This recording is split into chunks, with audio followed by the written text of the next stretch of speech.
You're dark and here, it has to be a day. You're dark and here, it has to be a day. You're dark and here, it has to be a day.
Hi, welcome to Be Real Sales Systems. I want to thank you first for checking me out.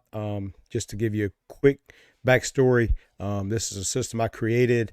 Is the name of it is Be Real. It's also acronym is Relate, Educate, Ask, and Listen. So the different modules that I'm going to share with you guys are just, first of all, systems that I've built myself, but then also things that I've kind of taken from here and there and just reconfigure them into a way that I can coach them and hopefully help you become better at sales. So today we're going to talk about two parts of communication that come from a very reliable sources, very positive people, and that's Alex Hormozi and Chris Voss. So Hormozi's a big time entrepreneur. He's always sharing little nuggets between his podcast, being on other people's podcasts, and of course his books and stuff like that. So he actually shared something that I'm going to share with you guys today. And it's been a big component of some of the ways and style that I coach. And so we'll get into that in a little bit. And then also Chris Voss.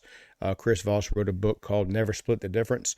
And Chris Voss was a FBI hostage negotiator for over 20 years. And so there's a lot of stuff there. And if you think about it in sales, first of all, we're a communicator. First and foremost, our ability to communicate is going to set the limitations of how good we are going to be at sales. And then a negotiator. We're really in negotiations if you think about it. And what I loved about Chris's book was that even though we're in negotiations to try to sell a house, try to sell a car, try to sell a roofing project, whatever else we might be selling, very seldomly is someone's life at stake. Okay, if you don't win that negotiation. So Chris was in that situation for over 20 years. So his take on how you would kind of break down the negotiation and the mindset and the communication of how you handle that is extremely high level. And so there's one component that I pulled from that book that I'm going to share with you guys today. So first of all, impactful communication, all forms of communication are not the same. So we're going to talk about the science of why that's true and also kind of where we're dropping the ball with today's technology. Guys, technology is it's kind of like it helps and it hurts, right? So we've created these automated systems where there's emails and there's texts, and we feel like, if we communicate a lot, it's actually doing all the work for us, right? So we create these automations where you slide something over in your pipeline, you move it over, and boom, it sends an automated email or automated text, right? And that's great. And whenever you think about the opportunity for your salespeople to drop the ball and not communicate, we feel like we've stepped ahead, and we have. The problem is now everybody's doing that, and people understand there's automations and stuff like that. The reality is I've got, between my 3 different email accounts, I've probably got 8 to 10,000 unread emails currently. It's sad to say. emails, get brushed under the rug all the time, right? And they get lost because you get one email and then you get 8 more before you get a chance to check. Now you got 10 emails. Do I scroll all the way back to find the one that you sent me, right? So that's one thing. The other thing is, what we're going to talk about now is the importance of communication through voice and through vision. So we're going to talk right quick about this sentence. If you just say this sentence to yourself, and I know I've got it broken down and repeated, 7 or 8 times, but if you just read it, I did not say he hit his girlfriend. Okay. That can be taken a lot of different ways. And this is going to explain to you why text and email can be so inefficient and not be the best possible way to communicate. How you read this and how you inflict the emphasis on different words makes this a totally different sentence every time you say it. So what you're doing when you send a text or an email is you're leaving the tonality and the way that it's taking and the way that it's received up to the person that you're sending it to. So that's not clear communication. So when you go through this and do the exercise, I did not say he hit his girlfriend. I did not say he hit his girlfriend. I did not say he hit his girlfriend. I did not say he hit his girlfriend. I did not say he hit his girlfriend. I didn't say he hit his girlfriend, which that one's kind of weird because it sounds like you said he hit somebody else's girlfriend. And I did not say he hit his girlfriend.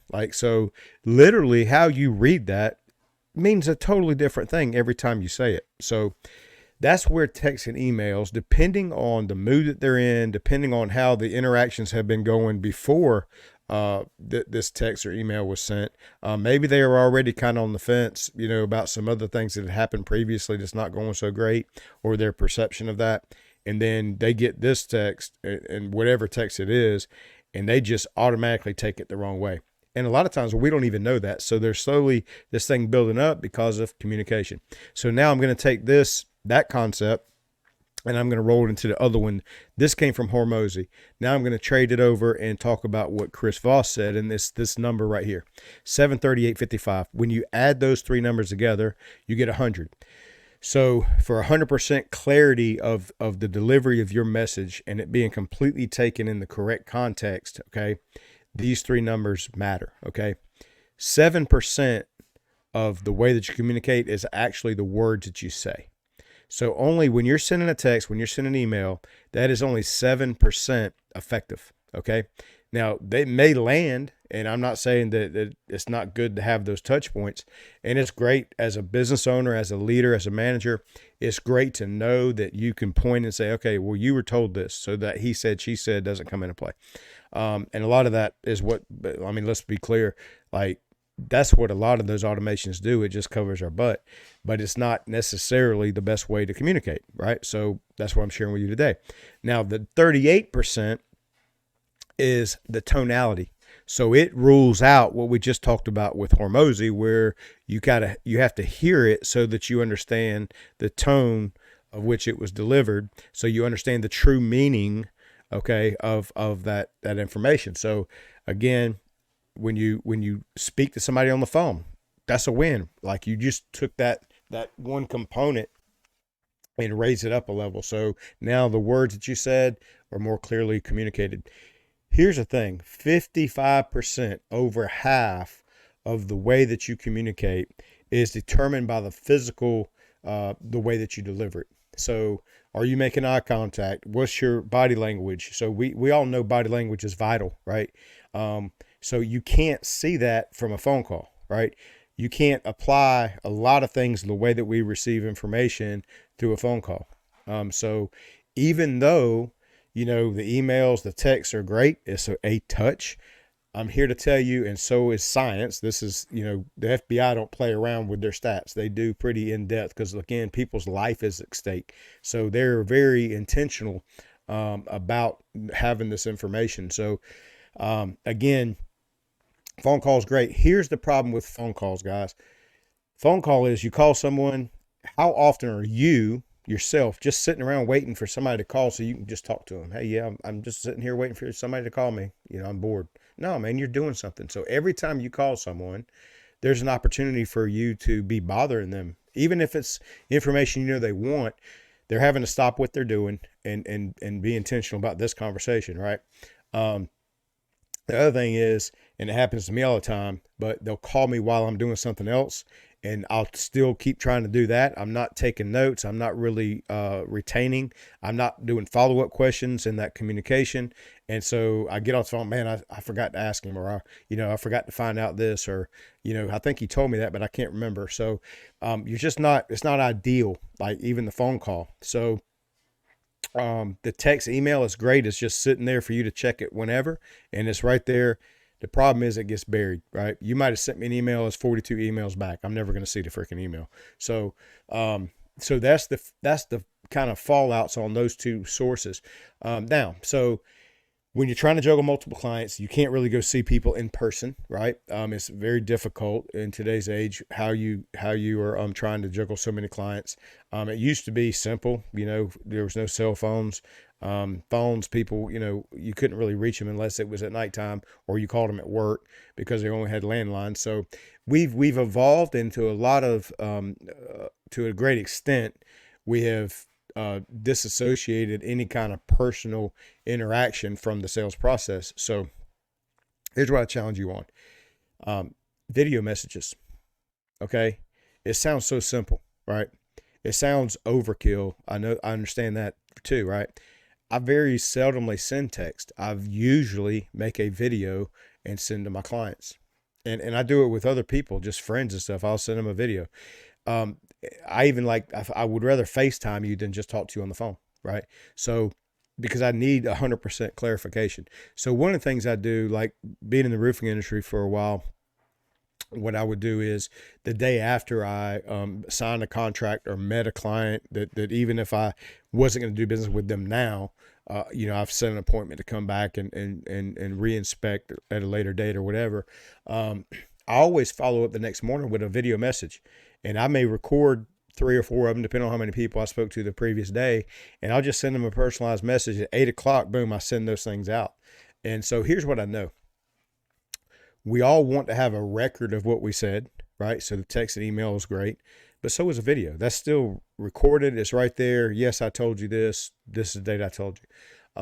The other thing it does is that it for me, I want to set the tone. Let's say we are moving forward with the job or whatever, and maybe we're waiting on an adjuster to call. We got a future appointment that we're going to have to come meet the adjuster, whatever the different situations play out, whatever that looks like, our next steps. I'm going to communicate and just retouch on that. But I'm going to thank them for their time the previous day. I'm going to tell them I'm looking forward to helping them with their project. Really appreciate the opportunity to work with them. And then in there, I'm going to deliver a message. And this is where the opportunity through text or email can come across wrong. These people just met me. Hopefully I built some great rapport with them the day of. That's why they signed a contract with me. But the reality is there's still a long road ahead. There's a lot of opportunity for things to fall apart. There's a lot of opportunities for miscommunication to happen. So one of the things that I tell them on that initial contact is, hey man, look, I want to answer all the questions that you have. I want to be readily available for you at all times. I'm here to serve you however I can. Please understand that I check my emails and text in the morning before I head out, usually at lunch, sometime around there when I take a break. To be honest with you, some days I'm too busy. I don't really take a break for that. And then in the evening. So I'm going to have a couple opportunities where I'm going to slow down and check those. If you call me, it's our first instinct to pick up the phone and call. If you call me, I could be on a roof. I could be with a client. I could be in a meeting. I could be talking with an adjuster, an insurance company, a mortgage company. There's so many different things I could be doing. And then when I don't answer it, I'm going to set myself up for failure because you're going to think that you're not important to me. That's not the case at all. If you notice, when I was dealing with you, my phone didn't ring. I put it on mute. I put it on silent because I want to give you all the attention and be intentional. So here's the thing that can happen. You call me, I answer it. I'm in the middle of something else. I don't remember questions you asked me that I needed to check on stuff. I didn't take proper notes. I might not have had the information to give you right then. And so there's a lot of opportunity there for me to fail you. So if you could just send me a text or an email and I will get back to you as soon as I can. Okay. But here's what they heard. Don't call me. That's really, at the end of the day, that's all they heard is that I got a sales guy that don't even want me to call him. And if I sent a text or an email that said that, they would be like, what the hell, dude? Like, you know what I mean? Like, what kind of crap is this? But by me sending a video, they can see my emotions, my intentionality, that I genuinely do want to help you. And there's no opportunity for miscommunication. They understand the whys, and then that's going to set us up for success by setting that proper expectation on the front end. Another situation that's come up is when I went to a company where we were building custom homes, and we had anywhere from 18 to 25 of these going on at a time. And so they're spread out over 8, 9 counties, maybe 3 states, right? So we got project managers that are out there. When I first took over the role, I saw a lack of communication. You know, isn't that usually the situation? And so even though they have these things in place that look on the outside like, man, we got communication covered, it's where they had to go into our CRM, log in, and they could see the job notes, right? And we could send them messages in that CRM, and it was coming through emails, or coming through, you know, but it was more work for them, right? They knew it was automated. They knew they had to go check it out. And then when you put bad news in there, you know, this stuff is just like adding up. And then 3-4 weeks into it, you're a couple weeks behind for various reasons. But they're left to just go in there and read it, right? One thing that I changed was once a week, on Mondays or Tuesdays, depending, you would do a video message from their home building site where they're having their home built, and just go around and talk about whatever issues that you might have still put them in the CRM. That's wonderful, right? That's a great resource, and some people will tap in and do that. But it's going that extra mile. Why do we get more referrals? Why do we, when we do have things go wrong, why do people tend to give us more leeway? Because we're very intentional about our communication. So now, you know, maybe we failed an inspection and we got to get the sub back out there to correct whatever it is that went wrong. And he's booked out, you know, for another 2 weeks. So it's going to stay. So in the meantime, hey, we're going to work on this. We've got this guy, we moved the electrician up to this, and we're going to do this. And, you know, you can see here, man, it rained for 3 days last week. We can't pour concrete, right? So it makes them feel like they're there, and they feel like they're important, right? And so what happens is, through doing that, here's what I know too. If you send me a text, I'll glance at it. If it's a lot of information, I'll skim through it, right? If it's an email, again, we've talked about this before, I may not get it. Some of you guys are probably way better at checking emails. That's wonderful. Good for you. But the reality is, if I open up and I see somebody's face looking at me and a play button, I'm going to watch the video. And there's no way to fast forward. And like, you're not going to fast forward and just skim through it the way you would a text or an email and just pull out little nuggets, right?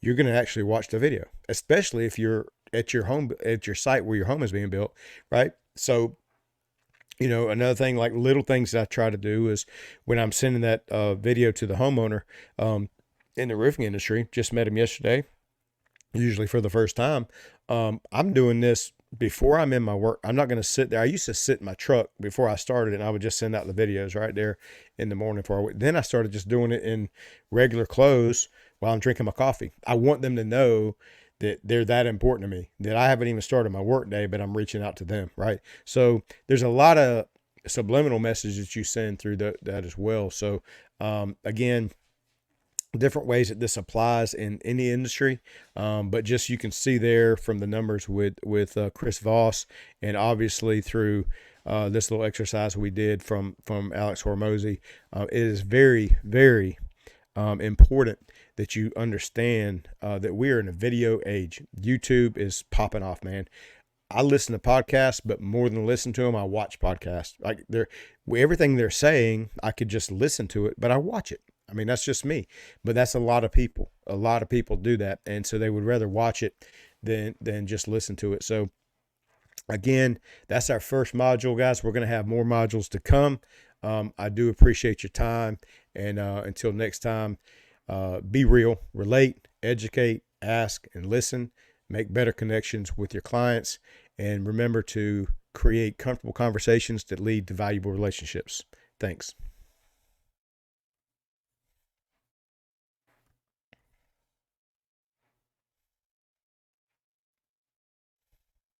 Dark and here, lit by day. You're dark and here, lit by day. You're dark. dark in here.